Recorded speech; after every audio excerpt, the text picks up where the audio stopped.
Hammasi televizordagi arzon bo'tqa reklamasidan boshlandi. Reklamaga ko'ra, bu bo'tqa vitaminlar va oqsilga boy bo'lib, barcha ovqatlarning o'rnini bosa olar ekan. Odamlar buni ko'rib, do'konga yoppasiga bora boshladi. Dastlab uni faqat bolalar ovqati sifatida bolalar do'konida sota boshladi.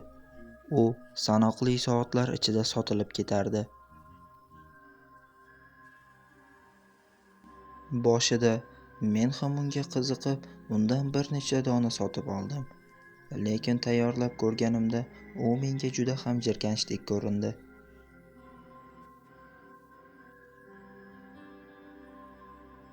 Qo'shnim esa undan tatib ko'rib, unga juda ham qattiq bog'lanib qoldi. U boshqa narsalarni unutib, faqat bo'tqa yeya boshladi va juda ham semirib ketdi. Kanalimga obuna bo'lib, videoga like bosish esingizdan chiqmasin. Men uni kuzatishdan charchab, o'z ishimni davom ettirdim.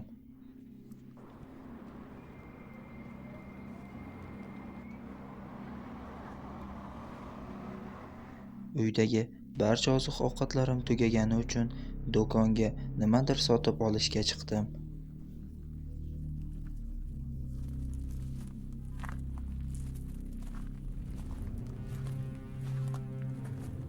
Afsuski, do'kon rastalari faqat o'sha bo'tqa bilan to'ldirilgan edi. Do'kon egalari ham boylikni ko'zlab faqat o'sha bo'tqadan olib kelganga o'xshaydi.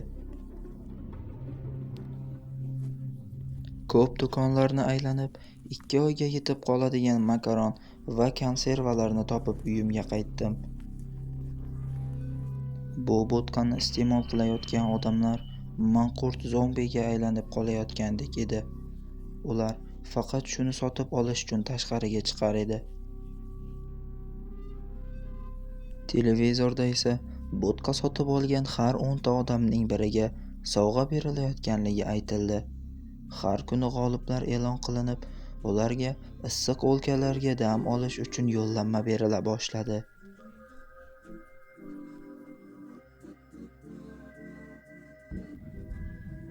Hamma dam olishga ketayotganda men qolib ketamanmi deb do'kondan 10 dona bo'tqa sotib oldim va ertasi kuniyoq g'olibga aylandim. Chunki har bir bo'tqa uchun alohida pul to'lagan edim.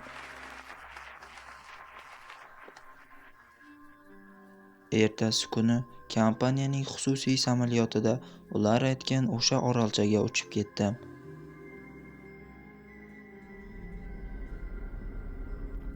Samolyot pastlay boshlaganda bu yer orol emas ekanligini angladim.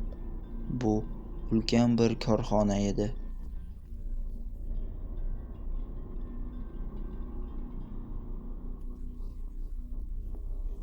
Ular barchani bir joyga to'plab, yopiq bir angarga qo'ydek haydab keta boshladi. Men esa qochib, binoning qaysidir burchagiga yashirinishga muvaffaq bo'ldim. Baqaloq zombilar esa ko'rsatilgan tomonga qarab yurar edi. Ichkaridan esa o'q ovozi eshitilib turardi. Men derazadan kuzatdim. Bu yer bo'tqa ishlab chiqarish zavodi edi. Bo'tqani esa g'oliblardan tayyorlashar ekan. Meni kimdir qutqaradi deb umid qilib, hammasini suratga ola boshladim.